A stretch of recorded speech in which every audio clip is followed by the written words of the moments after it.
All right, Wilson, it looks like we have worked ourselves into yet another pickle. This is the dilemma, guys. We are trying to figure out the differences, or if you would prefer, or we prefer, whatever, between an ultra short throw and a standard throw projector. Like, that's what our circumstances are right now. So, oh, you know what? I got to reintroduce myself to the people. Dude, Wilson, you got to remind me of these things. You got to do the housekeeping for me. Anyways, welcome back to New Stuff TV, the Untechnical Tech channel. I'm your host, Antoine, throwing it at you, Richardson, because today we're going to be talking about the differences between an ultra short throw projector and a standard throw projector. Now, as we refer to standard throw projectors, we're not going to be talking about true 4K cinematic or cinema projectors, you know, the ones that cost 5K and up. We're going to be talking about lifestyle projectors because they're kind of, you know, you got a lifestyle version of the ultra short throw projectors, then you got the lifestyles of the standard throw projectors. So we're just trying to figure out like some pros and cons and differences between the two and why you should get one over the other or vice versa. So what do you think about all this, Wilson? I think you really should pay some bills. Dude, you are really calling me out right now. In front of all these people, in front of company, you just gonna call me out about my bills? That's messed up. But he's right. I gotta pay bills, y'all. So go ahead and just watch this, you know, little note from our video sponsor today, and we'll be right back. 4Movie is back at it again with the ultimate 4K laser TV, baby. It's the 4Movie Theater Premium. With even more vibrant image quality and Google TV with native Netflix, the Theater Premium delivers an amazing viewing experience. It's designed for those of us who demand the best in movies, entertainment, and gaming. The 2200 lumens of 4K image quality allows you to go from 80 inches all the way up to a 150-inch image. And even at 150 inches, you can still keep the Theater Premium close to the screen due to the super close 0.21:1 throw ratio. Now with the 3000:1 contrast ratio delivering deeper blacks and covering up to 107% of the BT 2020 color space and HDR10, you can always expect vivid and lifelike colors while having precise control over the brightness levels and a completely immersive viewing experience. Now, Bowers & Wilkins has you covered on the audio front with a built-in audio system supporting all your favorite audio formats like DTS and Dolby Atmos. Now, for all of you gamers out there, game on, gamer, with only 18 milliseconds of low latency gaming. Now, if you've been looking for massive entertainment but you need a space-saving setup, the 4Movie Theater Premium just might be the solution you've been looking for. All right, Wilson, we paid a few bills and we got some Taco Bell in our stomachs. How you feeling, man? I'm feeling a lot better. All right, let's get down to business then. All right, so we're gonna talk about 4 different categories: installation, viewing experience, usage case scenarios, and screen sizes. Now check this out, man. For the case of the UST, what we're actively using on screen right now is the 4Movie Theater Premium. What I got in my hands is the one I actually use all the time, which is the Hisense PX3 Pro. I wanted to show you this because as far as installation goes, it's all in the box, baby. You just shove this bad boy in a little TV cabinet or on a stand or something like that, and you just cast it on your screen or wall. I suggest you do a screen if you want good image quality. And on the back, you got all your ports and everything, and it's just, you know, it's all in one compact design. So let me just put this right here and we'll walk over here because we're still talking about installation. Sometimes it's just not easy because you got to do a little bit of math. This is a 100-inch screen, and with a 100-inch screen, it has to land in a certain spot. So if I want it to be this high, I've got to do a calculation. How high does my projector have to be and how far back from the wall does it have to be? So that means you gotta, you know, maybe change out your furniture or adjust your furniture like I did. Everyone asks in every UST video I do, where'd you get that TV cabinet? Well, I got it off Amazon. I'll give you the link, but it will not come like this.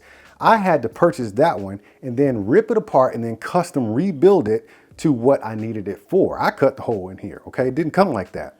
So I just slam a UST in there, pull it back or push it toward the wall to get that image to land right where I need it to land. If you got a 150-inch screen, gotta do more math. You gotta do your own calculations.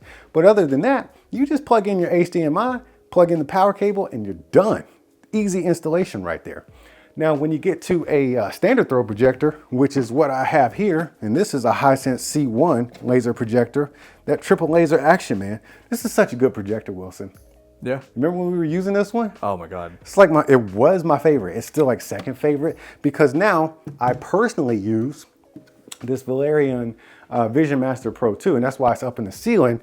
And that takes me to the second part of this, which is installation on a standard throw projector. Standard throw projector, if you're using a lifestyle projector, you could put it on a tabletop in front of you or on the side, but I'm probably one of the few people who are gonna permanently mount them. Most people don't, I guess, I don't know. I like this one enough and the Hisense C1 enough to permanently mount them to be my cinema projector. So you gotta either do it yourself. I've spent way too much time in my attic, but you either do it yourself or you pay somebody the coins to do it, to get up there and run some extra long cables like a HDMI. Well, if you're gonna use the sound from the projector or Bluetooth, fine. But me, I use an AVR or soundbar. So I got a long, like 50-footer going from the projector up into the ceiling and back down to the AVR. And then I also have a power cable up there. It just takes a little bit of work, right? It's gonna take some know-how, you know what I'm saying? So that's like a downside when it comes to permanent installation for a standard throw projector. But what you're gonna get is a better viewing experience when it comes to cinematics, when we're talking about that kind of stuff, which we'll go into next because I'm still kind of camping out on some other stuff. Let me check my notes because Wilson be letting me just go off on tangents and stuff. Now we talk about aesthetics, okay? The aesthetics of what you're seeing right there with the UST, it's in the TV cabinet. Boom, it's right there, okay? It looks good in there. It looks like it's all custom. Then you got this nice screen right there. But then when you look at a standard throw projector, you just got this thing dangling from the ceiling. And when you're not using it, that might bother some people. I don't know, especially when you have a screen like this. If you are using a standard throw projector, you're most likely gonna have either a fixed frame screen, which is fine, or you're gonna have a screen that just toggles up and down just like this one. So when the screen is down, that means it's in use, right? And it's doing its job. But when the screen is up, if you're using a standard throw projector, you can just have like a nice canvas photo or something, or in my case, a lot of times I have a TV right here and we'll just watch regular TV. And when we want to go big cinema, we turn on the standard throw projector, drop that screen down. But in the case of a ultra short throw projector, you have a hybrid situation. It's a TV-like experience, but then when you want some cinema, all you gotta do is dim the lights. I talked about a TV-like experience right here. And this would be considered a 100-inch laser TV, okay? Now, when you're watching TV, that's fine. We got the lights on. Check out all the lights, Wilson. We got all the overheads on. We got ambient light kind of seeping through the windows and the stairwell. So this can function as a TV for TV purposes. We're talking sports. We're talking like bright movies, like cartoons and stuff like that. This video is working well. Everything's working well. But when you turn the lights off, the colors get richer and more contrast and stuff like that because now you're getting that cinema experience. But this isn't like an uncontrolled lighting situation. But that's your experience. It's more of a TV-like experience. But you get a very cinematic experience when you go to the standard throw projector because you drop this matte white screen down and you have to have controlled lighting. Yes, they do make ambient light rejecting screens for long throw and standard throw projectors, but they will never perform as good as you want them to. You need to control that light, get the lights nice and dim or completely off, and it's gonna be a better experience altogether when comparing it to a UST. What do you think, Wilson? Yeah, I agree. The more cinematic stuff, it's more like movie theater, right? Yeah. Versus gigantic TV. Yeah, oh yeah, definitely. Yeah, and that's my take on it too. My eyes just actually prefer the aesthetics of what a standard throw projector gives you on that screen versus what a laser TV gives you. Just, I don't know, maybe it's ambiance. You think it's like science behind it or you think it's ambiance? I think it's the science. Okay, well, let's call it science then. All right, so we also talked about use case scenario. What is your use case scenario? Do you not have the space to, because this is about 11 or 12 feet between the wall and the projector, okay? So if you don't have that kind of space, maybe this standard or long throw projector is not the use for you or not the best for you. If you need to save some space, UST is definitely the way to go. But we started to get into screen sizes as well, okay? We've talked about your use case, we've talked about ambient light and stuff like that, but you also kind of limited with screen sizes. If you're on the UST side of things, you're kind of limited. Most USTs, I don't think I've seen one that's lower than 100 inches as far as a screen. Now this thing is capable of going down to I think 80 inches and all the way up to a 150 inch screen. I don't think I've seen a UST screen bigger than 150 inches either. So you're basically capped out at 150 inches. Now, how far back do you need to bring this projector? I'm thinking maybe 2 or 3 inches more back. Wilson, what you think? Probably. That's not that much because this thing is super close to the wall. Yeah, it's really close to the wall. But now you got this massive screen, right? So if you want a big screen and a compact, setup, then maybe the UST is probably the better way to go. Because if you did a 150-inch screen on a standard throw projector, you got to push that projector distance back a little bit more to achieve that. So we're talking 12 to 13, maybe even 14 feet, right?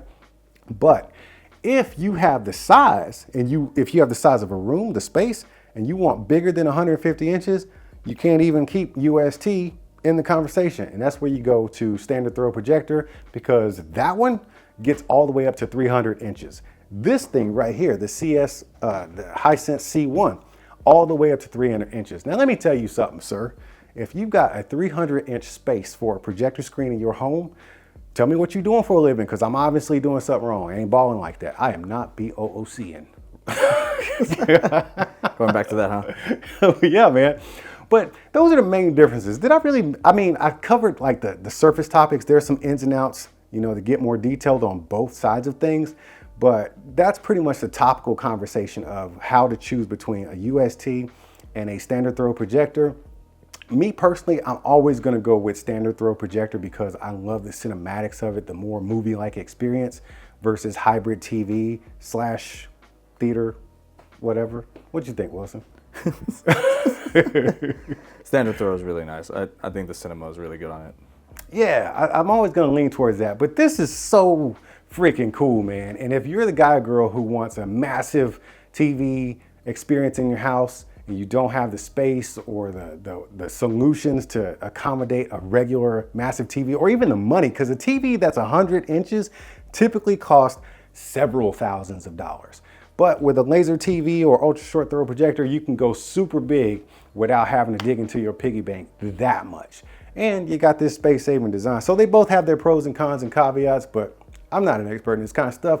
All I know is I like big pictures. And this is a big old 100-inch picture. Hey, Wilson, you and your friends, y'all go with Wilson. And next time I see y'all, maybe we'll be talking about something different. Y'all let me know in the comments what else you would like to know as far as like how to choose and everything. And maybe we'll put together something for you. What you think, Wilson? Yeah, let's do that. All right, keep being good to each other, and we'll see you when we see you.